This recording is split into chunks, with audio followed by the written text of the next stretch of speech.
MKM کے قائد الطاف حسین کا کہنا ہے کہ ہر وہ شخص جس کا جینا اور مرنا سندھ کے لیے ہے وہی حقیقی معنوں میں سندھی ہے۔ اگر سندھ میں رہنے والی ہر قومیت کا شخص سندھی ہو سکتا ہے تو اردو بولنے والا سندھی کیوں نہیں ہو سکتا؟ انہوں نے بات لال قلعہ گراؤنڈ کراچی میں سندھی میں ترجمہ کی گئی الطاف حسین کی کتاب زندگی جو سفر اور سابق رکن اسمبلی عارف خان ایڈوکیٹ کی کتاب انہی پتھروں پر چل کر کی رونمائی کی تقریب میں خطاب میں کہی۔ الطاف حسین کا کہنا تھا کہ سندھی زبان پڑھنے والے طالب علم اس کتاب کو پڑھیں گے تو غلط فہمیاں دور ہوں گی۔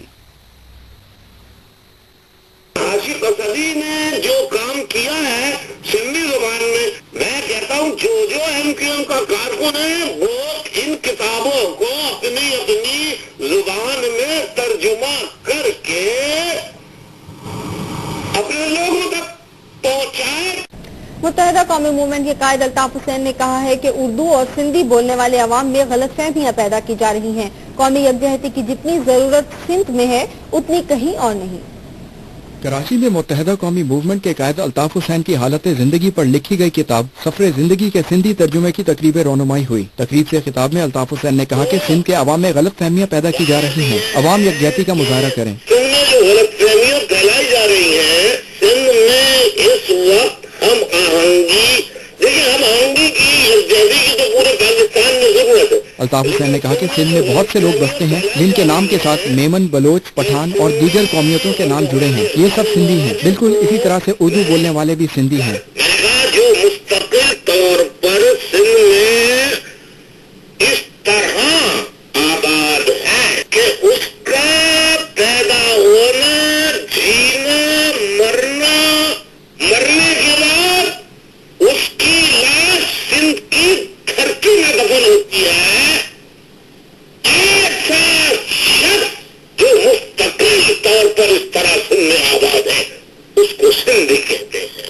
متحدہ قومی موومنٹ کے قائد الطاف حسین نے کہا ہے کہ ہر وہ باشندہ جس کا جینا مرنا سندھ دھرتی کے ساتھ ہے وہ سندھی ہے اور اسے سندھی ہونے کے لیے کسی سرٹیفکیٹ کی ضرورت نہیں۔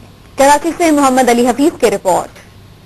متحدہ قومی موومنٹ کے قائد الطاف حسین کی زندگی پر لکھی جانے والی کتاب سفر زندگی کے سندھی ترجمے اور نئی لکھی گئی کتاب انہی پتھروں پر چل کر کی تقریب رونمائی سے ٹیلی فونی خطاب کرتے ہوئے MKM کے قائد کا کہنا تھا ملک میں بھائی چارگی اور ہم آہنگی کی ضرورت ہے۔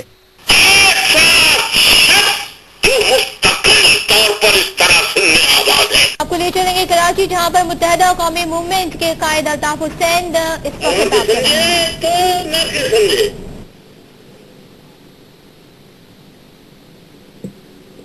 مجھے والا ہے تمام سمجھے، مجھے والا ہے نہ سمجھے تو سمجھو تھا ہوں نصیب جو بات لایا ہوں۔